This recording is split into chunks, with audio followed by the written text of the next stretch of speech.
First, I'd just like to thank everyone for coming out and making this great DEFCON. This has been my first DEFCON, and I've really enjoyed it. Had a lot of great speakers here, and it's been fabulous attending, and just hope speaking is half as fun. Anyway, my handle's Skunkworks, and today I'm going to be talking to you about hacking the global economy with GPUs, or how I learned to stop worrying and love Bitcoin. Then first we'll start off with the usual housekeeping. I'm not a Bitcoin developer, I only play one on television. I'm an undergrad in electrical engineering, kind of a phone freak and a hardware guy. This is my, as I said, first DEFCON, and I'm not affiliated with Lockheed Martin, just in case you're wondering from the handle. I'm going to try and cover as much as possible in this 20-minute turbo talk, kind of trying to aim this at all levels of Bitcoin to the best, or all levels of knowledge about Bitcoin to the best of my ability. Feel free to go ahead and contact me, anything about the talk or any further questions. And again, talks for informational purposes, don't do anything stupid. So first, kind of some real basics about Bitcoin, how it came about, kind of some of the reasons behind it. I'm sure a lot of you are already familiar with this, but a lot of other payment solutions online right now are plagued by extremely high fees. You've got high fees by PayPal, you've got fees on debit cards, crazy interest rates on credit cards. Very little in the way of privacy online right now for payment solutions aside from Bitcoin. PayPal tends to play money police. They do chargebacks all the time. Credit card companies do chargebacks all the time. They're kind of running your money. You're not running your money. And then, of course, you've got credit card companies amassing these huge databases of purchase histories and, user information, really for who knows what. So there's really no way to pay cash online before Bitcoin, and that's sorry, mic's falling. That's kind of, I think, one of the main reasons it came about. Then on top of that, you've also got the issue of regulation by governments, as we all know, in the huge economic collapse after the subprime fiasco. Government regulation is not always a good thing, and lack of oversight can really cause some problems. And so that's another thing Bitcoin's trying to address, is decentralizing money. So then, what and who? Bitcoin is a decentralized peer-to-peer currency. I'm sure you're all well aware. The slide actually hasn't been updated. It was worth about $100 million when I put the slide together. There's since been another crash. It's down to around $55 million, trading at $8 or so a Bitcoin as of this morning. It's based on SHA-256, mined or minted, mostly with GPUs, and as far as everyone knows, it's legal. It's kind of a bit of a gray area. It doesn't really meet the standards of a currency under U.S. federal law. On the other hand, the EFF, to my knowledge, stopped accepting donations in Bitcoin a while ago, so I'm really not completely sure on the legality of it, and I'm not sure that anyone is completely sure on the legality of it, but it's certainly grown to quite massive proportions, and there haven't been any widespread, Treasury Department raids on Bitcoin mining operations yet. So Bitcoin was initially put together by this highly enigmatic developer, Satoshi Nakamoto. This is likely a pseudonym. He left supposedly in 2010 after contributing this huge base of code and kind of the basic rules that the Bitcoin protocol operates on. And he may or may not have profited enormously from developing Bitcoin. He may have profited, that is, if he was running a lot of Bitcoin mining equipment after he first developed the software before he let it go public.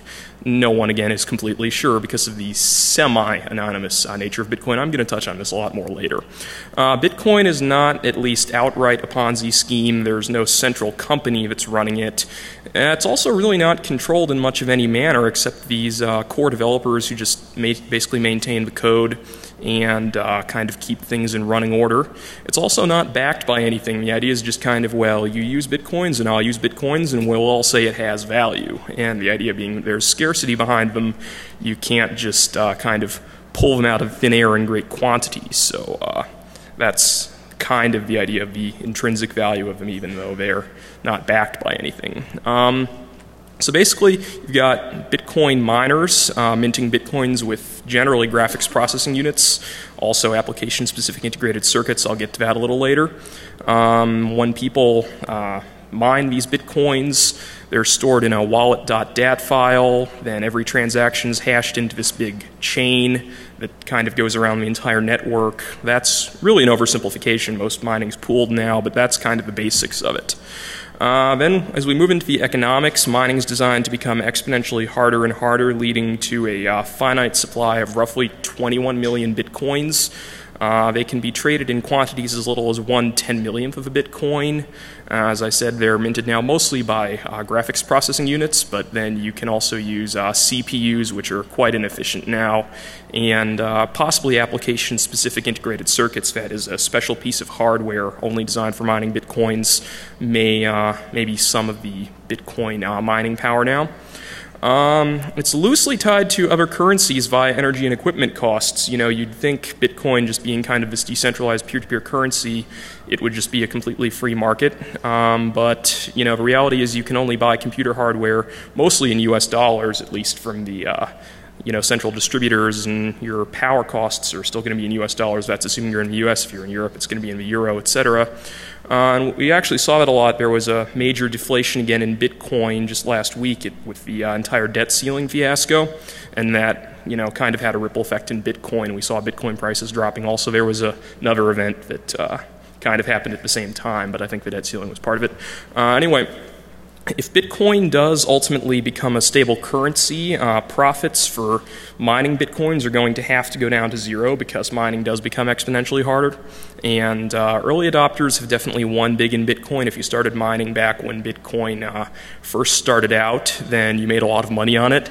Late adopters at least were still covering costs until about a week ago when we had this second kind of market collapse. And supply and demand curves kind of explain everything relatively well. If you look at the blue there, that's your supply curve. The two red ones are your demand curves. And, you know, basically you just have the shifts in those two curves affects your equilibrium that the price will tend towards. Bitcoin had 200,000% inflation over the last several months. Really, really explosive growth to a high of over $30 a Bitcoin back in June. Then it devalued to about half of that to $15, and then was stable over most of July. Looked like it was finally tending toward an equilibrium. We saw relatively steady trade volume and relatively steady prices in Bitcoin markets. And then just last week, with the whole debt ceiling fiasco, combined with a either large break-in or large expose of a scam with a site, mybitcoin.com, about $250,000 of Bitcoins just kind of left when the site went down, and no one's exactly sure what's up, and that caused Bitcoin prices to drop to around $8. That combined with the whole debt ceiling thing. So again, this slide's a little outdated. This is showing, back when I put this together, I thought we were kind of looking at an equilibrium price around $14 to $15. Great quote kind of to illustrate this $30 spike is media is like the weather, only it's man-made weather, out of the old Oliver Stone film, Natural Born Killers. And that's really pretty applicable to what happened with Bitcoin at the $30 spike. I don't think investors alone would have ever put it up to $30 that quickly if it hadn't been for all the media attention. And media just kind of created a very, very large demand pull inflation. People were just buying Bitcoins left and right, sitting on them. And that's what drove the prices up so high, really to unsustainable levels. Then you had this big currency exchange, Mt. Gox, getting hacked. I'll get to that a little later in my talk, and they you know, that really just kind of caused Bitcoin to lose a lot of its value. And then, as I said, there was the second break into an e-wallet provider, mybitcoin.com, very recently, that caused yet another drop that we don't see on this graph. So profit or slow decline thereof, you can see the exponential scale here of mining profits for your, you know, Bitcoin miners. And this does kind of reinforce the fact that if Bitcoin does survive as a currency, it's going to have to stabilize at some type of equilibrium. If you try to put a straight line through all those data points, you're going to notice you've basically got an exponential drop-off in Bitcoin mining profits down to people just covering costs as time progresses. Then what's happened in the last several months as the Bitcoin network has gotten so large is you've had people pooling their resources together in Bitcoin mining. The reason being that 50 Bitcoins are generated every 10 minutes roughly. It's generally a little faster than that when the network was growing very quickly. But, you know, only having these blocks of 50 Bitcoins being generated every 10 minutes. If you're an average Bitcoin miner out there, you might be mining one of these blocks every, 2 months. So that's where the idea came in of pooling resources together and getting smaller payouts much more quickly. Then some pool operators are taking a cut. The administrator of deepbit.net, which was the largest mining pool for quite a while, I'm not sure if it still is. I haven't really kept up with mining pool stats, but he was clearing over $30,000 a month, and that's a conservative estimate at one point, and that went on for at least 2-3 months at that rate. Mining pools introduce a huge attack vector on Bitcoin. We had already an incident where DeepBit got the payout addresses, the Bitcoin addresses of users that the coins are paid out to changed, and I'll cover that a little later in attack vectors, but they definitely introduce a pretty large surface that criminals can get at. Then kind of the scary stuff with botnets, and there's already been a botnet spotted in the wild mining Bitcoins, is if you have a botnet that plays by the rules, there's really no way to distinguish it from regular mining traffic unless you, figure out that the botnet is a botnet by looking at command and control channels or finding infected systems, etc. But looking at the Bitcoin end, it looks just like regular Bitcoin miners. And the interesting thing with Bitcoin, unlike just about everything else, is if you're a botnet, you're better off not actually trying to DDoS Bitcoin or take it down. You're better off just simply playing by the rules and making money at it. And in fact, I did a couple conservative calculations. There are probably dozens of botnets out there right now that could net the botmaster $100,000 a day doing that. And frankly, we don't necessarily have any way of knowing that a very well-coded botnet is not responsible for half of Bitcoin's hashing power at the moment. Attack vector wallet.dat. All of Bitcoin users' coins are stored in this, single file. It is in plain text. The Bitcoins represent the public keys and your private keys, the right to spend them, stored in wallet.dat. If you read the frickin' manual, you're going to encrypt wallet.dat. Most people don't, including this one guy going by the handle All in Vain, who stored about $500,000 worth of Bitcoins in a single file. He was compromised by some type of targeted attack. He lost everything. So, good quote here, based on the findings of the report, my conclusion was that this idea was not a practical deterrent for reasons which at the moment must be all too obvious. Dr. Strangelove from the movie that's kind of the theme of the title. Basically what I'm saying here is having a plain text wallet.dat when you've got a lot of non-tech savvy people dealing with Bitcoin is inherently a kind of poor idea, and you're going to run into a lot of different ways to so-called pickpocket wallet.dat.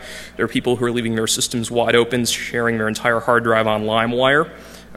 There have been a couple different specialized Trojan horses spotted in the wild that specifically grab wallet.dat and upload it. And gullible users are gullible. They're even open to traditional 419 scams, which I'll touch on a bit more. Basically, any third party that's part of Bitcoin, the currency exchanges, wallet storage sites. That is, if you're too stupid to encrypt your own wallet, why not outsource it to a kind of virtual bank for Bitcoins? Gift card exchanges, mining pools, lotteries, stock markets, all of these services are out there, and all of them have varied levels of security. The Bitcoin protocol itself has a decent level of security. I think Dan Kaminsky's talk was very illustrative of that.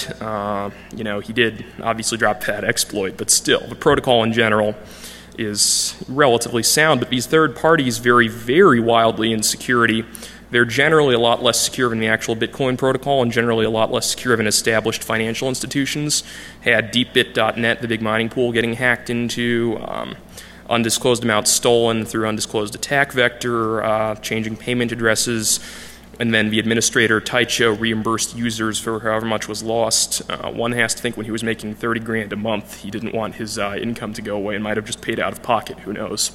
Then also this big currency exchange for Bitcoin where you could exchange US dollars for Bitcoins, Mt. Gox. They were using unsalted passwords for quite a while, and then they ultimately switched over to salted passwords, but for users who hadn't logged in a while, their accounts still had unsalted password hashes.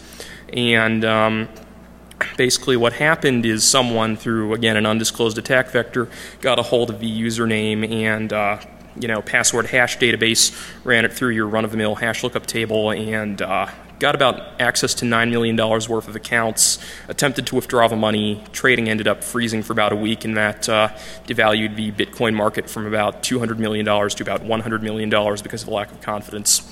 Then attack vector dimwits. Fool and his Bitcoins are soon parted.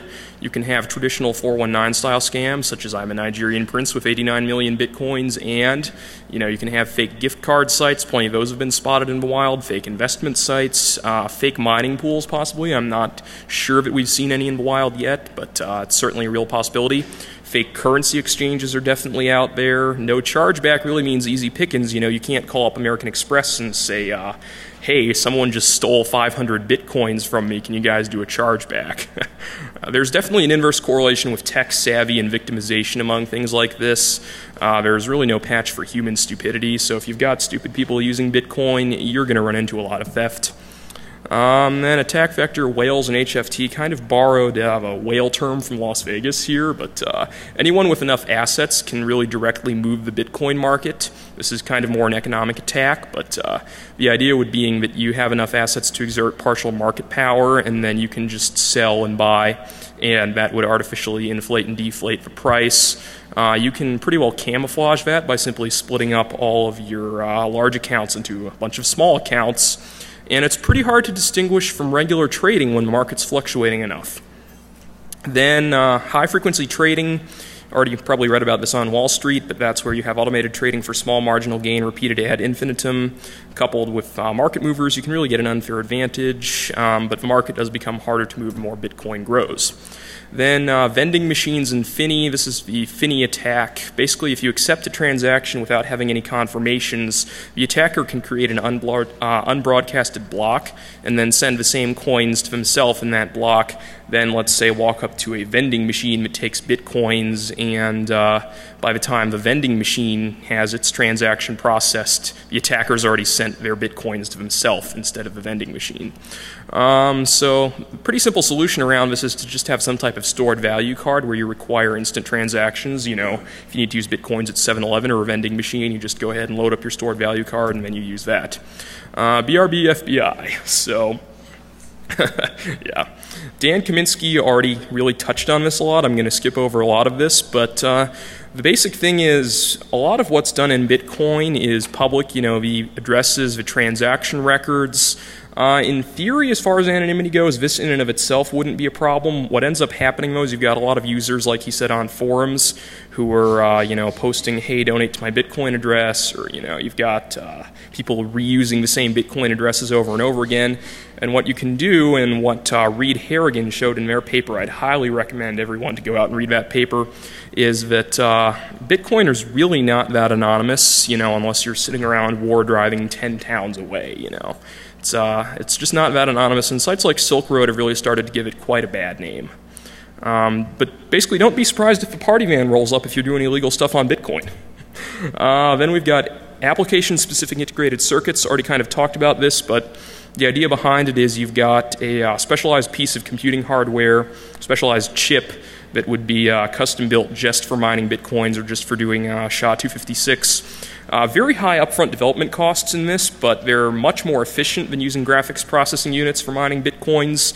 I've already got an anecdotal report that they're deployed in at least one Bitcoin mining operation, and again, just like a botnet, they could represent a very high percentage of network hashing capacity, and we really wouldn't have any way of telling. Then we've got the GPU shortages that have been caused by Bitcoin. The Radeon HD 5800 and 5900 series have been the hardest hit right about the time Bitcoin went up to $30. There were just huge shortages, like my local micro center had no X800 or X900 series Radeon GPUs left in stock the week Bitcoin hit 30. They even, I think, had some X700s selling out. People were that desperate to mine Bitcoins and get in on the action. Demand pull inflation's been driving up retail prices about 30%. I think they're starting to come back down a bit now with the fever around Bitcoin dying down a little. The 5000 series are more efficient than the 6000 series in mining Bitcoins, and even the 6000 series beats NVIDIA by a lot. The GPU hash cracking talk yesterday had a pretty interesting, some pretty interesting info about that. Each GPU was representing around $15 a day in profits of revenue, or $15 a day in revenue at peak prices. And then a couple oddities that are relatively funny.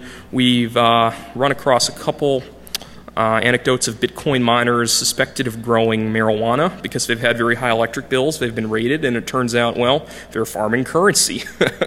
You know, they've got a server farm going, and it's just using a really lot of power.